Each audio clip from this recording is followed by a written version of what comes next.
everyone, and welcome back to YCR's Food for Thought series.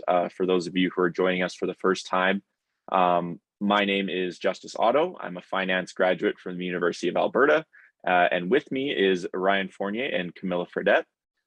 We are part of Young Canadians for Resources. We are an advocacy group made by students, young professionals, for students, young professionals, who believe that Canada can have a strong future in resources, the economy, and the environment.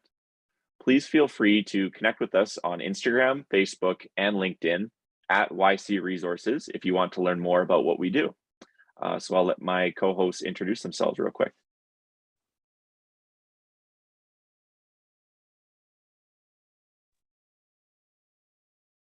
I'll go first. I've been with YCR for just 1 year and 3 months now, so it is kind of getting long with the group, but I'm definitely relatively new.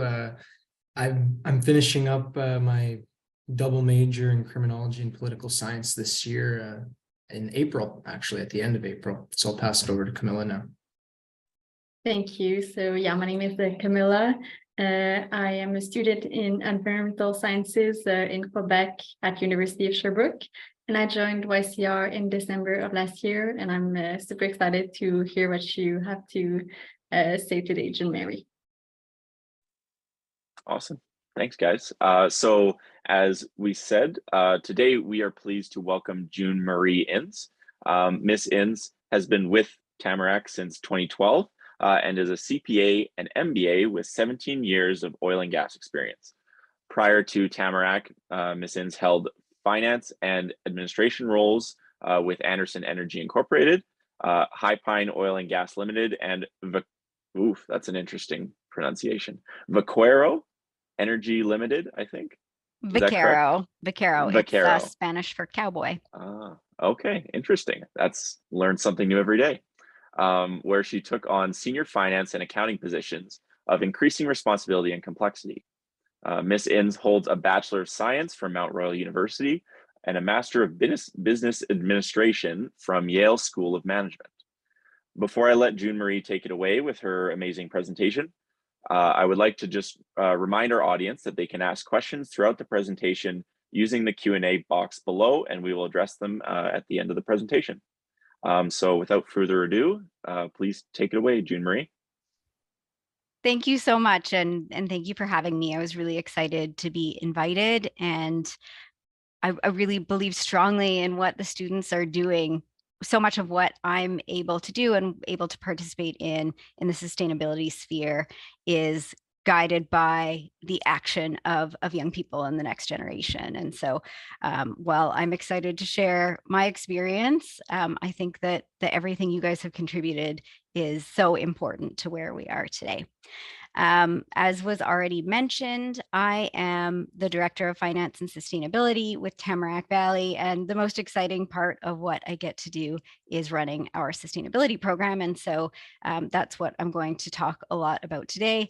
Obviously, this isn't intended to be promotional for Tamarack Valley in any way, but because we have some real life experience and some examples that we can use from the work that Tamarack has done, I will be using lots of Tamarack-based items, but happy to answer any questions about the sustainability sphere in general. I'm just going to go ahead and share my screen, and I apologize. I'm definitely the oldest one here, so if I mess this up, hopefully you guys can help me out.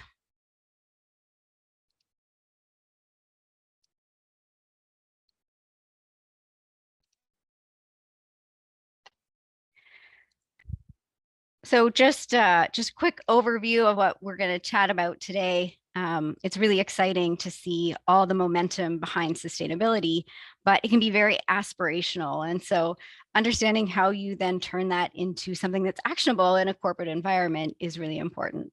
How it's defined, how it's engaged within the organization. It's also important that you prioritize. There are so many important items that no one corporation can address them all. And so, picking your pony and deciding which things you're going to prioritize is really important. And with that, just like to chat a little bit about one of our really key and important priorities. With any program that you implement in an organization, you have to incent the behavior of everyone in the organization. It's not something that just magically happens overnight. And so understanding how you can link the individual's behavior and the organization's behavior as a whole to the outcomes that you're looking for is really important. And one of the things that I'm really passionate about is our sustainability linked debt. And so we'll use that as kind of a key frame of reference, a case study for how you can incentivize action in an organization. So I'm going to be really lame here and quote, what my father always said, how do you eat an elephant? And that's one bite at a time. The sustainability and the ESG sphere is so large that it can be a bit overwhelming. And so understanding the little pieces it takes to address the whole problem as a world and then address problems for a specific organization is really important. And so one of the things that I have to do when I go out and talk in our organization is understand that this isn't a topic that everyone understands universally. I know as students and as young graduates, this is a really important topic and something that is important to you as individuals. But when we're dealing with operators who have been in this business, in the oil and gas industry, in the field for a long time, they don't necessarily have that same frame of reference. And so defining this into something that is meaningful for them is really important. I think that it's not just about the definition, it's understanding why we do it. And so one of the really important things for us as an organization is that this is how you ensure the longevity of your business, is thinking about these factors, understanding that your business is not operating in isolation, that it's very connected with the communities and the physical spaces that are around it, and that your business has externalities. It impacts the world around it. There are, follow-on implications for everything that you do. And so the way that we have best defined it in our organization in a way that's meaningful for all the individuals is that we seek to operate at the intersection of both economic value and corporate responsibility. This is a really difficult thing, particularly for publicly traded companies, is you want to be responsible and you want to make sure that you're taking care of all these key elements. However, you also have a responsibility, a fiduciary duty to your shareholders to be protecting their investment and growing their investment. And so you can't be philanthropic with shareholders' money. You need to make sure that you are operating in a way that is responsible while also driving economic value. And so as kind of a case study, when we think about how this very kind of broad and obscure topic then gets integrated across the organization, we have many ways that we are accountable for sustainability. I'm going to start from the right side and go back to the left just to be, very non-traditional, but we have regulations and requirements. There is the Exchange Commission, and we have regulators in the oil and gas industry, and all of these have base regulations. The International Sustainability Standards Board is requiring new disclosure with the financials. We expect that to come out this year. And so there are base table stakes that you have to incorporate some level of sustainability in the organization. But as an organization, we've also chosen to have some extra accountability and some extra transparency. And as part of that, we have sustainability linked debt and a sustainability report that we've put out. And what that does is it creates transparency and it creates accountability and creates something for everyone to rally around and have some specific objectives and goals that we are all working towards. And right now, there is an increasing level of consequence for each of these. We talk about there being table stakes and things that organizations just have to do.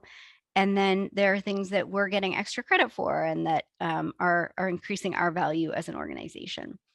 But with that, we talked a little bit about needing to incent specific behaviors. And so one of the ways that we integrate that across the organization is by having short and long-term compensation tied to meeting those goals. So not only do we go out into the public sphere and state specific goals. Not only have we committed to our regulators that we are going to do what we're supposed to, there is specific compensation goals tied to meeting.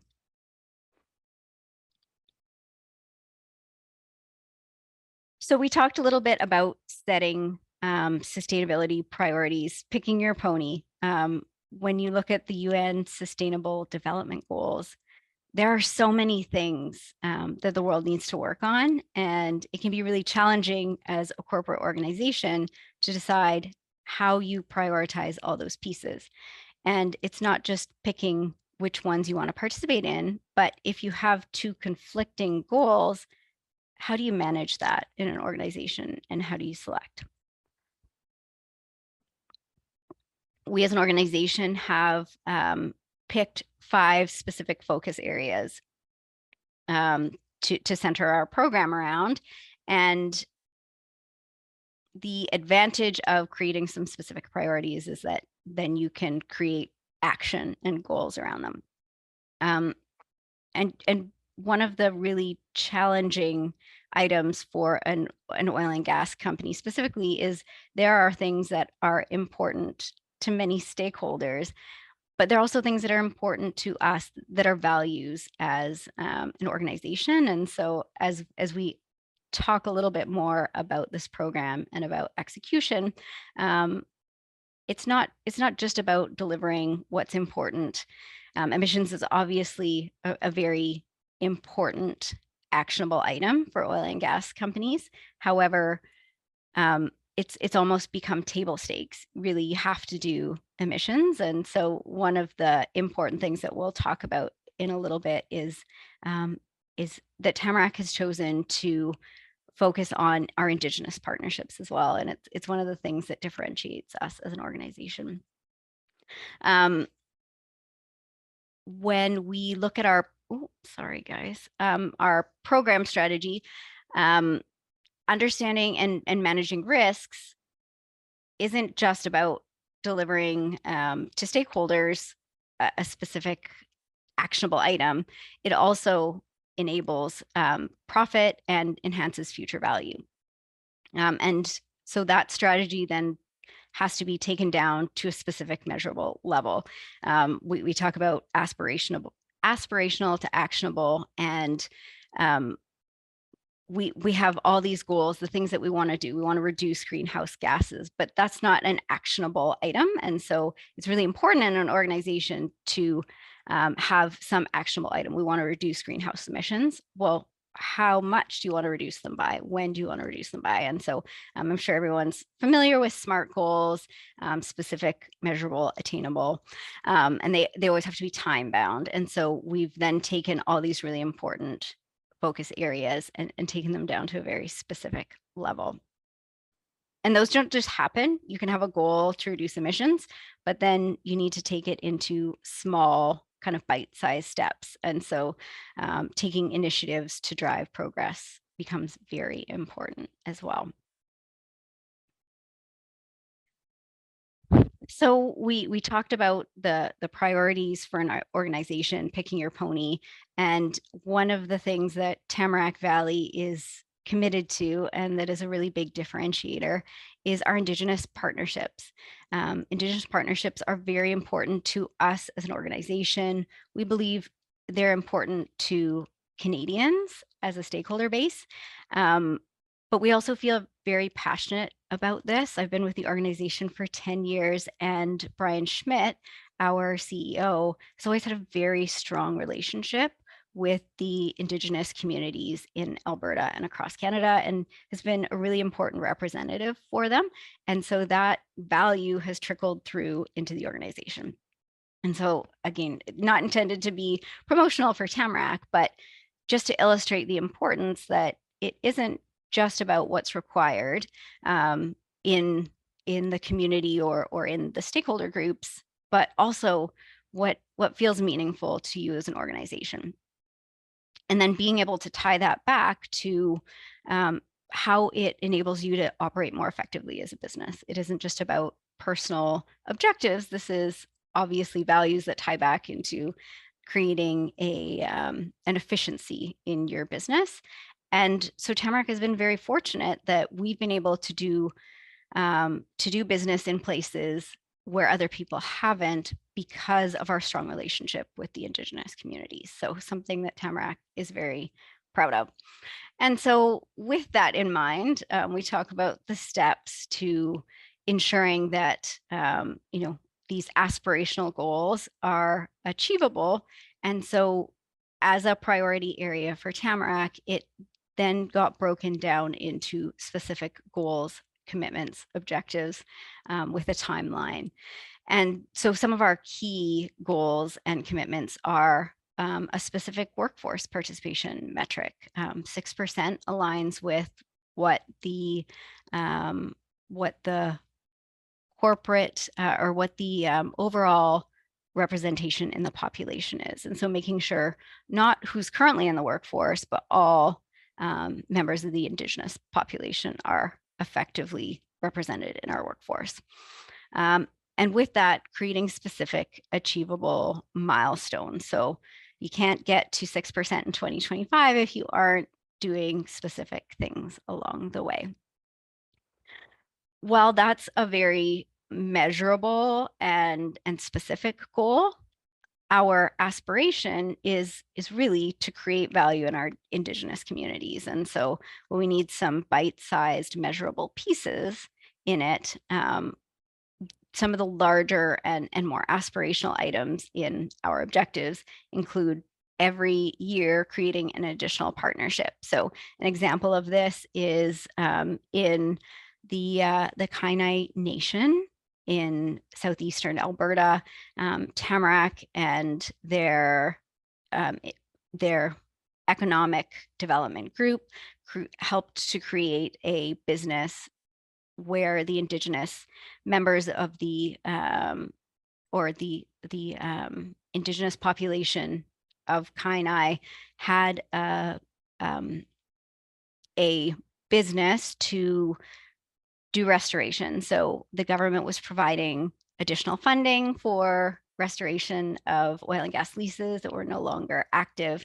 And by having Indigenous people working on those jobs, it's created an extra funding arm through the government to ensure that more money is coming in to both employ Indigenous people and clean up more wells. And so it was a really exciting initiative for Tamarack in terms of a partnership, because you're treating that group as equal partners in your business and able to contribute in new ways, but you're also creating a new and exciting opportunity for that group to develop their economy in the long run.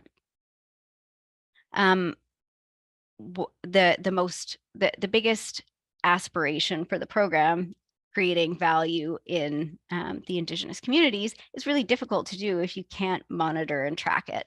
And so that's where breaking things down and understanding how you can turn that into something specific and measurable is really important. And so the first step for us was implementing a system for Indigenous spend tracking and Indigenous employment tracking. And so it's actually very challenging to do. And we look forward to continuing to deliver that in the future. As we mentioned before, this doesn't just happen. You can't create goals. You need initiatives that drive those objectives. And so some of the bite-sized pieces that we talked about internally, hiring an Indigenous relations manager dedicated to building relationships and improving corporate awareness was really important to Tamarack. It's helped drive some of these things. We talked about the Indigenous partnerships and the Indigenous spend tracking. Those are specific initiatives in the organization that have helped to deliver on the objectives. And actually, at year-end 2021, we had raised our Indigenous workforce to 4.43, and unofficially in 2022, we expect that we are very close to meeting that 2025 goal already. So that's exciting for us. One of the key things I think that is important to realize from this discussion is that there are barriers. This doesn't just happen. sometimes you think that you're seeing the whole elephant that you have to eat, and you're only seeing the tail. And so stopping to reevaluate your priorities and your objectives is really important. When Francis first came on, one of the first things he said to us was, that's fabulous that you have an Indigenous workforce participation goal, but how are you going to keep your Indigenous workforce here if you don't understand how they're different as employees and embrace their diversity and ensure that you have an inclusive environment? And that was a bit of a blind spot for us. I think that stopping to reevaluate those, the things that you're not seeing in your program is really important, and how there might be barriers that you haven't identified or you are blind to. The other thing, obviously, being very aspirational goals.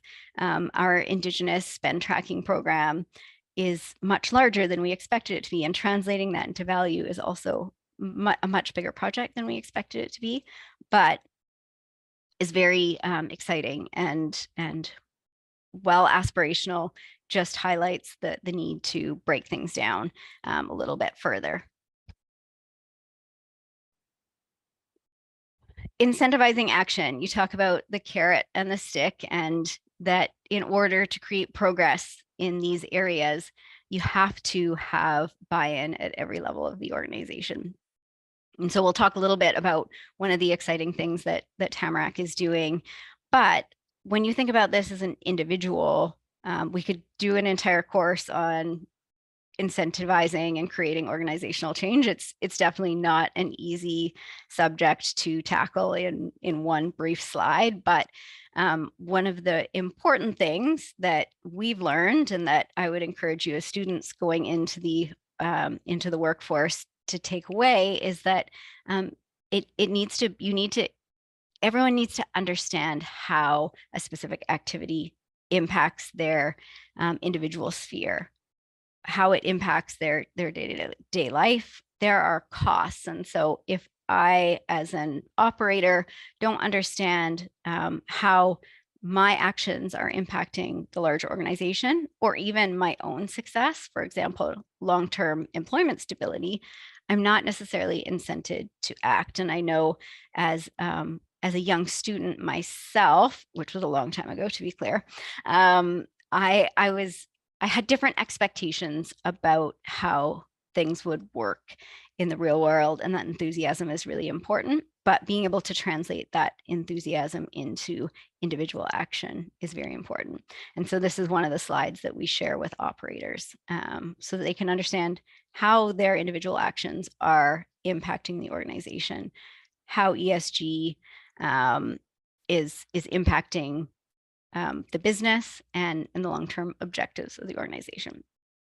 And so when we think about incentives, it can be individual compensation, it can be time and efficiency, and it can also be larger, more high-level incentivization. And so one of the exciting, one of the things that I'm very excited about as the Director of Finance and Sustainability is that intersection of specific capital that is now available for sustainability, the sustainability sphere. And I think it's really important to identify the difference between use of proceeds capital. So there are green bonds that say you can have this capital to deliver on a specific project, but there's also capital available that is tied to achieving specific metrics. And so that is what Tamarack has achieved as an organization, is that bucket of capital that is for achieving specific milestones versus use of proceeds. And that's an important distinction, because I think there is a stigma associated with that capital space, that it shouldn't be providing money to the oil and gas space, that it should be exclusively for transition funding. And while I definitely agree that use of proceeds should be going to creating new technology and the transition, we also want to ensure that during the transition to other resources, which will take time, that we are incenting the best behavior in those existing actors and creating the best outcomes per unit of energy, and funding the most ESG conscious and responsible activities. And so by aligning objectives, ensuring that companies are proceeding with specific and important objectives along the path, this aligns the objectives of stakeholders in the communities, stakeholders in the financial community who need to also show progress in the ESG space, and also corporations. And so with that, Tamarack was the first oil and gas producer in Canada to convert their revolving lending to sustainability linked lending. And so those of you who have a finance degree obviously understand a lot about how corporations are financed and structured, but for the average person, our sustainability linked loan is a little bit like your student line of credit that you can borrow and repay at any time. And that debt we've specifically attached to some sustainability targets. We also will talk a little bit about our bonds, which are a little bit more like if you have a student loan from the government and you're just responsible for paying interest while you're going to school.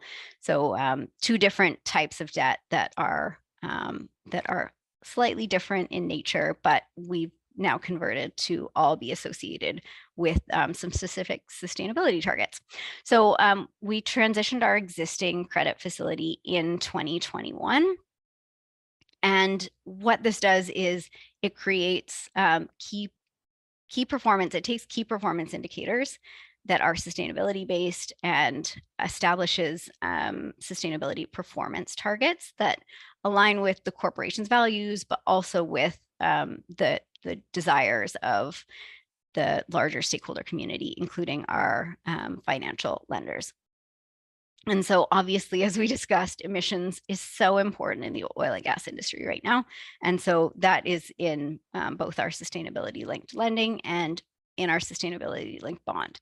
And so what that specific metric does is if we achieve milestone targets, which has the final objective of a 39% reduction in 2025, we receive a slightly lower cost of capital. So we're improving our cost of borrowing by following through with the commitments we've made. These were commitments we'd already made. However, this is a further assertion that we are going to do what we say we're going to do.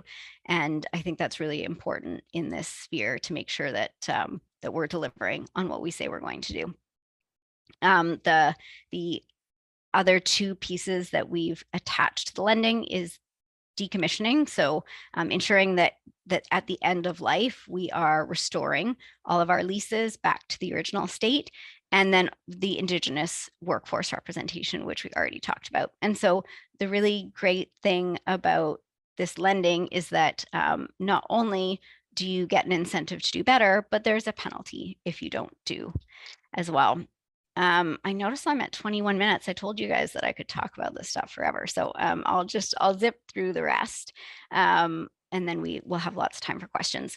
The other debt piece that we talked about is our sustainability linked bond. This is a tradable security, and so a little bit different, but very similar to our sustainability linked lending, that we are implementing